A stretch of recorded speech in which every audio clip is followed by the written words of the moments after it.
É importante também, quando a gente fala em imposto ou tributos, né, que daí engloba todo o contexto, a gente entender uma questão, né? Às vezes as pessoas ficam assim, mas e aí?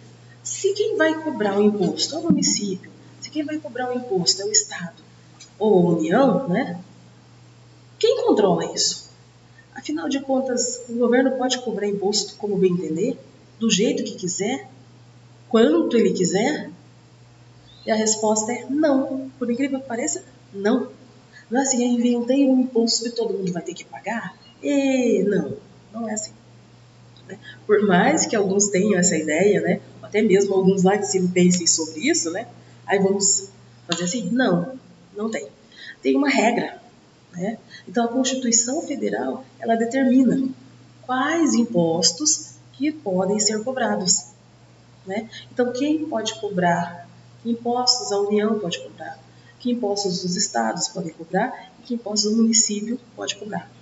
Então, é definido exatamente na Constituição a responsabilidade de cada um, né? Como eu acabei de falar anteriormente. Né? Se for imposto municipal, é do município, se for algo estadual, é do estado, e se for federal, a gente vai ali para a União. Né? Cada um tem o seu. Então, não existe a possibilidade de uma cobrança de impostos aleatória ou de uma cobrança de impostos, digamos assim, injusta. Por quê? Porque todo imposto ele tem a sua ordem, as suas características. Tá? Não são aleatórios, são pensados, analisados. Então, se alguém decidiu que o IPVA seria para o Estado, é porque ele pensa assim, é um imposto sobre veículos automotivos. E aí, quando você registra o seu veículo, você não registra na prefeitura, você registra ele no Detran. E o Detran é um departamento de trânsito vinculado ao Estado, notou? Né? Quem emite a documentação do seu carro é o Detran. Quem emite a sua carteira de motorista é o Detran. Então faz todo sentido o IPVA ser um imposto direcionado ao Estado. Essa é a lógica. Vai para o Estado porque é o Estado que é responsável por isso. Além disso, o Estado também é responsável pelas rodovias, rodovias federais, rodovias estaduais, né? Ele que é responsável, porque tem as rodovias estaduais, ele tem que manter a manutenção, fazer a manutenção dessas rodovias, ou seja, deixar tudo organizado, tudo limpinho, digamos assim, para entender. Ou seja, não pode ser aquelas rodovias destruídas, acabadas, que quando você vai viajar, você fala, meu Deus, o que é isso? Não, ele tem que, como ele recebe esse imposto, ele tem que dar para a sociedade, o retorno para a sociedade, são de rodovias pavimentadas, bem cuidadas. E, infelizmente, a gente sabe que isso não é a verdade. Né? Mesmo o governo recebendo o imposto, a gente encontra inúmeras rodovias que estão abandonadas à própria sorte. Né? A gente encontra muitos que não têm o asfalto adequado, que está cheio de buracos, que está cheio de remendo, né? Uma manutenção que não é feita de forma eficiente. Então a gente precisa tomar muito cuidado com isso.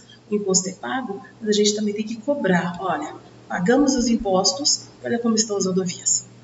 Tá? Tanto é que essa é uma das justificativas dadas para alguns para a privatização das rodovias, por exemplo.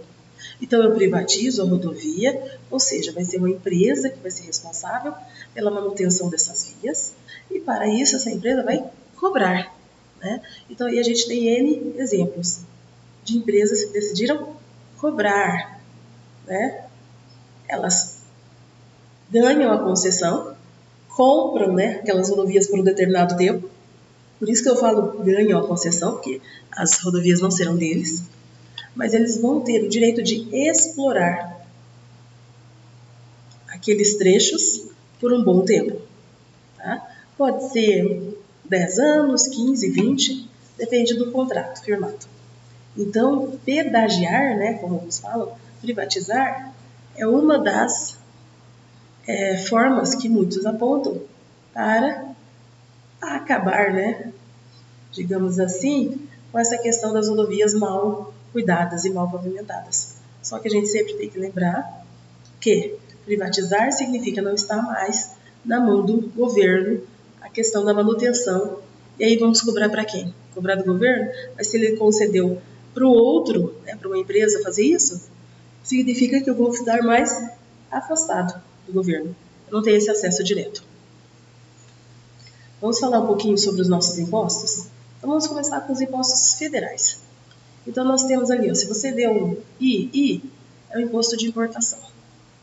O IR, a gente já falou sobre ele, é o imposto de renda, é aquele famoso, assim, aquele momento, nossa, agora tem que pagar o leão, né?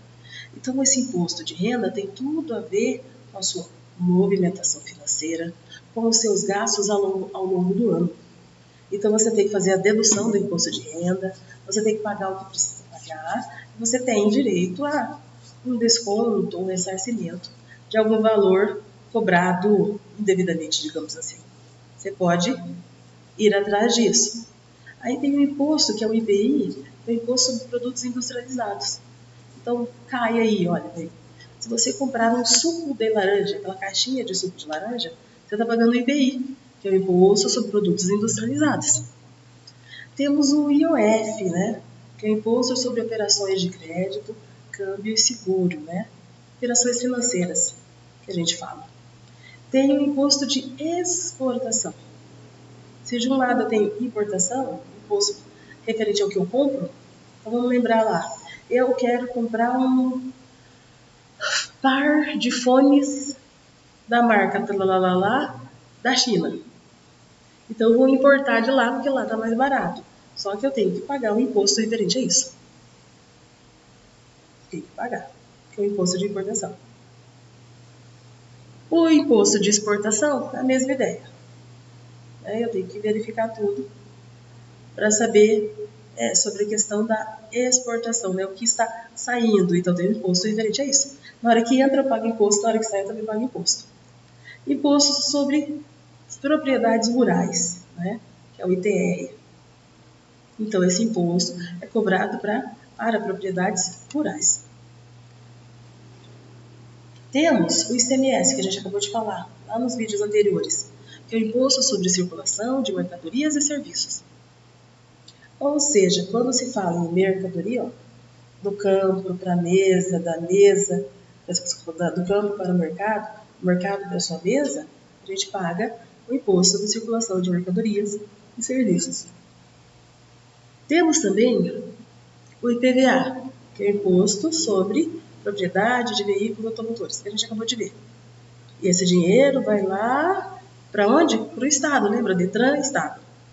E aí nós temos o Imposto sobre Transmissão Causa Mortes e doação de qualquer bem ou direito. Então esse ITC, né, é um imposto referente que a gente precisa, né, pagar quando há o falecimento de alguém e esse alguém tinha bens, né, precisa pagar. Impostos municipais. Nós temos ali o Imposto sobre a Propriedade Predial e Territorial Urbano, que é o IPTU. Temos o Imposto sobre Transmissão de Bens Imóveis Intervivos. Olha bem, aqui é o ITCMD, que é sobre causas mortes, tá? E doação. Já esse aqui é o Imposto sobre Transmissão de Bens Imóveis Intervivos. De um para o outro, mas os dois estão vivos. E o último imposto municipal é o ISS. Né? Alguns conhecem como ISSQN, mas hoje já não se usa mais o termo QN, se usa só o ISS, que é mais fácil, que é o Imposto sobre Serviços de qualquer natureza. Por isso, o QN.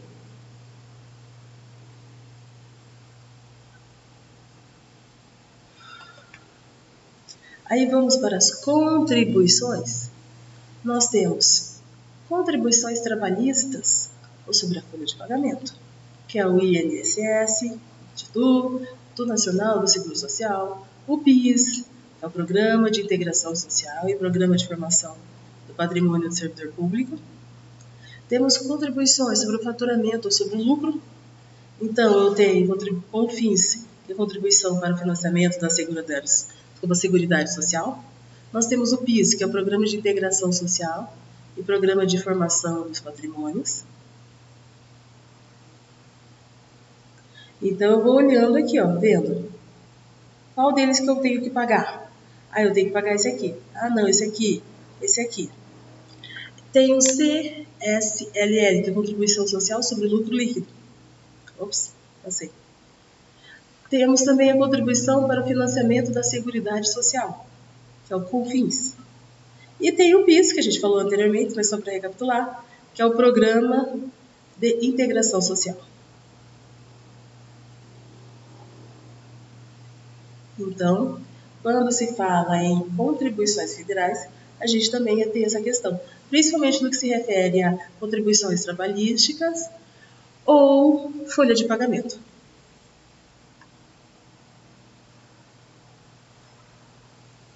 Eu selecionei esse texto só para vocês terem uma noção que interessante. Ó, nós temos aqui a Mafalda com a mãe dela, aí alguém conversando com ela, ó.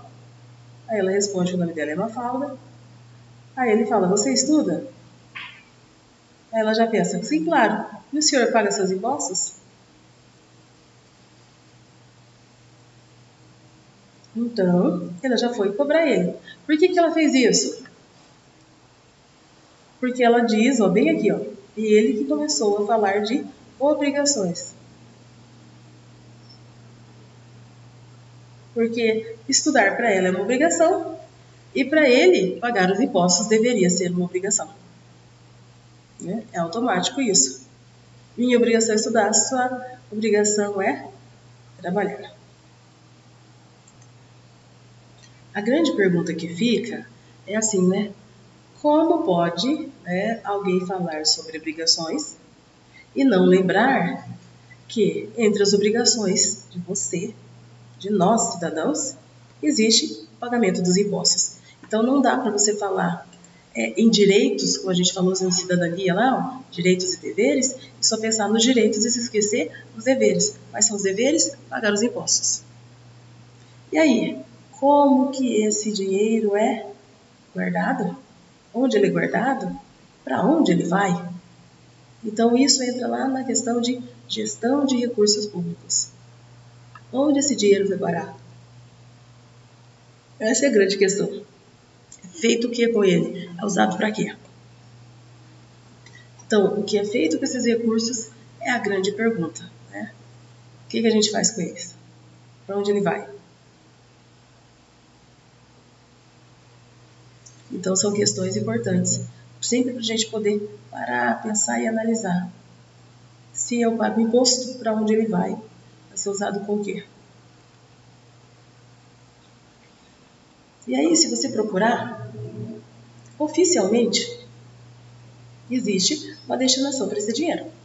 E aí diz que o objetivo principal da cobrança de impostos é fazer com que o cidadão contribua financeiramente com os serviços que utiliza frequentemente, como saúde e transporte público.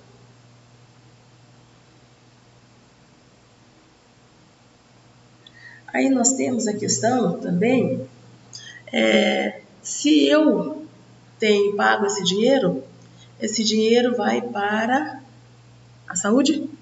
Vai para o transporte público? Está indo mesmo? Sério mesmo, esse dinheiro chegou lá?